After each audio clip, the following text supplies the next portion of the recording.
আমরা এখানেতে বারাণসীতে রয়েছি। বারাণসীর যে গঙ্গা রিভার, সেই গঙ্গা রিভারেতে আমরা রয়েছি, গঙ্গা নদীতে রয়েছি।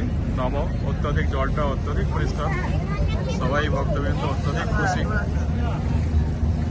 ভক্তবৃন্দ অত্যাধিক খুশি। তারা সকাল সকাল ঠাকুরের পূজা করেছে,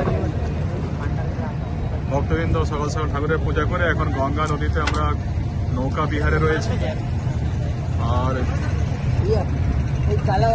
এই বারাণসী পবিত্র তীর্থে যারা এই গঙ্গা বক্ষে বিচরণ করছে তারা অমৃত তত্ত্ব লাভের জন্য এটুকুই তারা বিশ্বাস এবং ভক্তি নিয়ে